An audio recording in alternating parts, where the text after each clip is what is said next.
Halo, assalamualaikum warahmatullahi wabarakatuh. Jumpa lagi bersama kami di channelnya Heri Dagang. Di sini kami masih memberikan tutorial dan edukasi buat teman-teman semua yang masih ingin belajar yang namanya bisnis usaha toko plastik. Dan kalau channel ini dirasa bermanfaat bagi teman-teman semua, jangan lupa like dan subscribe serta nyalakan notifikasi agar teman-teman selalu dapat update terbaru dari kami ya. Dan mungkin untuk pembahasan kali ini tentang usaha toko plastik pemula yang sulit untuk berkembang ya. Dan mungkin kejadian ini hanya terjadi di sebagian kecil ya. Jadi untuk sebagian besar teman-teman yang merintis usaha toko plastik, kami berharap dan kami doakan lancar ya. Jadi sukses dan usaha toko plastiknya maju ya. Ngomong-ngomong masalah sulit berkembang, mungkin kita bisa melihat dari beberapa sisi ya.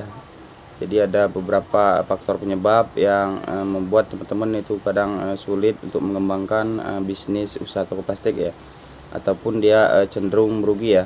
Jadi dalam artian barang itu kosong ya, jadi duitnya juga nggak kumpul, hutang di sales juga numpuk ya. Kami bisa menjawab ini berdasarkan pengalaman ya. Jadi dari pengalaman dan juga cerita daripada konsumen-konsumen kami ya. Jadi di sini kami namanya produk plastik itu menyuplai ke wilayah Serang ya. Jadi terutama ya di daerah Serang Kabupaten ya. Dan di sini mungkin kami rekomendasikan video yang kemarin ya. Jadi minggu-minggu kemarin kami udah upload video tentang cara menentukan harga ecer dan grosir ya. Jadi biar lebih menyambung ke pembahasan kali ini, mungkin teman-teman perlu nonton video yang minggu kemarin ya. Langsung saja tanpa berlama-lama, jadi untuk kalkulasi keuntungan persentase ya. Jadi untuk persentase keuntungan usaha toko plastik itu berkisar di antara 8 sampai 10% ya. Jadi 8% itu untuk usaha toko plastik yang kuat di grosir, dan untuk 10% itu untuk usaha toko plastik yang kuat di ecer ya. Jadi contohnya itu toko plastik di pasar-pasar swalayan ya, itu biasanya dia kuat dalam eceran. Dan cara menghitungnya itu sangat gampang ya, jadi sangat mudah sekali ya untuk menentukan berapa pendapatan teman-teman dalam per hari ya. Jadi kalau di laci itu dapat 1 juta, 2 juta ataupun 3 juta, itu teman-teman bisa menentukan berapa perkiraan untuk pendapatan bersih teman-teman ya. Jadi beda dari modal ya. Jadi biasanya untuk usaha-usaha toko itu kita persiapan uang receh ya, jadi uang modal ya. Jadi uang receh dan uang modal itu biasanya dipisahkan dulu. Setelah itu baru dia ketemu uang di laci seandainya 1 juta ya. Nah untuk uang 1 juta itu teman-teman tinggal min aja langsung ke 10% ya. Jadi ibarat kata ini toko plastik yang kuat di ecer ya. Jadi 1 juta kita min 10% itu dapatnya 900.000 ya. Jadi hitungannya 900.000 itu terhitung modal dan 100.000 itu keuntungan ya. Jadi masih keuntungan kotor ya. Jadi dari uang 100.000 tadi teman-teman perlu min lagi ya. Di min masalah sewa kios ya. Jadi ibarat kata sewa kios itu per tahun itu 5 juta. Itu untuk perharinya itu 14.000 sekian ya. Ibarat kata 15.000 ya. Jadi dari keuntungan kotor 100.000 teman-teman potong lagi untuk biaya kios itu berkisar 15.000 ya.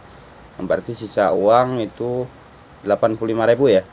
Jadi dari 85.000 kita pangkas lagi untuk biaya rokok 30.000, biaya makan itu 2 kali itu 20.000, belum lagi kopi 5.000 dan bensin itu 10.000 ya. Jadi berkisar 65.000 ya. Berarti dari 85.000 tadi kita min lagi 65.000 ya. Berarti sisa hanya 20.000 ya. Jadi intinya mungkin dari penjelasan ini teman-teman itu salah dalam ngambil keuntungan ya. Jadi kalau pendapatan cuma 100.000 kotor, itu teman-teman mengambil dalam per hari itu lebih dari 100.000 ya. Hal ini terjadi berulang-ulang ya. Jadi dari hari ke hari, minggu ke minggu, dan bulan ke bulan ya. Memang untuk usaha toko plastik ataupun jenis toko sembako namanya kerugian itu tidak langsung terasa ya. Jadi dia terasa itu 2 bulan sampai 3 bulan ke depan ya. Nah di sini baru kita terasa barang mulai kosong dan duit juga nggak kumpul ya. Dan untuk nutup hutang-hutang di sales itu tidak ada uang ya. Jadi kerasanya di antara 3 bulan ke depan ya. Berarti poinnya di sana ya. Jadi dari penjelasan tadi poinnya mungkin di situ ya. Jadi teman-teman itu masih bingung menentukan omset per hari dan teman-teman itu memakai uang toko itu lebih dari pendapatan ya. Jadi untuk kebutuhan sehari-hari memang kalau kita berkeluarga uang 100.000 itu mungkin tidak cukup ya. Jadi di sini memang serba salah ya. Jadi menjalankan usaha toko plastik dengan keuntungan seperti itu. Di sisi lain teman-teman harus fokus di mencari nafkah ya. Jadi untuk beban biaya hidup ya. Dan di poin yang kedua mungkin teman-teman terlalu memanjakan namanya pelanggan ya. Jadi dalam artian di sini mungkin teman-teman memberikan tempo ataupun memberikan utang kepada pelanggan ya. Jadi memang untuk masalah hutang sendiri kalau teman-teman baru merintis usaha toko itu sebaiknya dikurangin ya. Jadi terkecuali teman-teman sendiri itu mempunyai dana yang berlebih ya. Jadi bisa namanya nalangin duit-duit dari sales ya.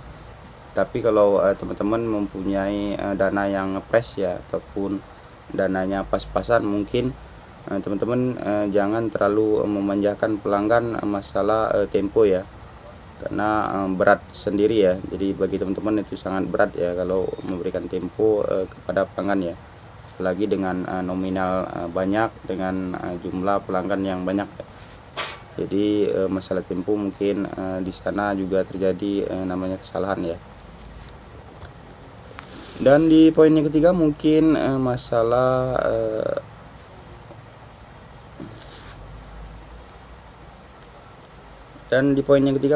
masalah kalkulasi jumlah total ya. Jadi sering terjadi kesalahan di sana ya. Memang kami pun kadang sering terjadi ya.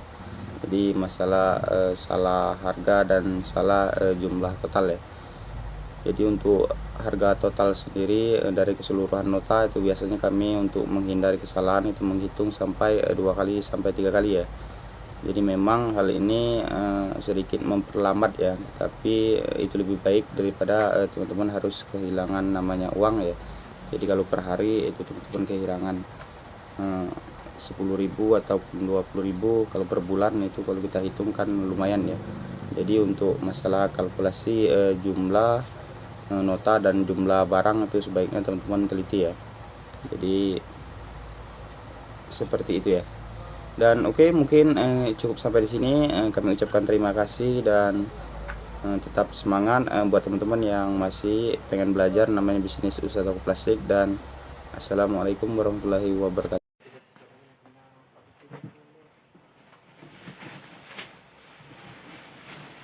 Mau mampus baca pertama. Tapi larang di TF.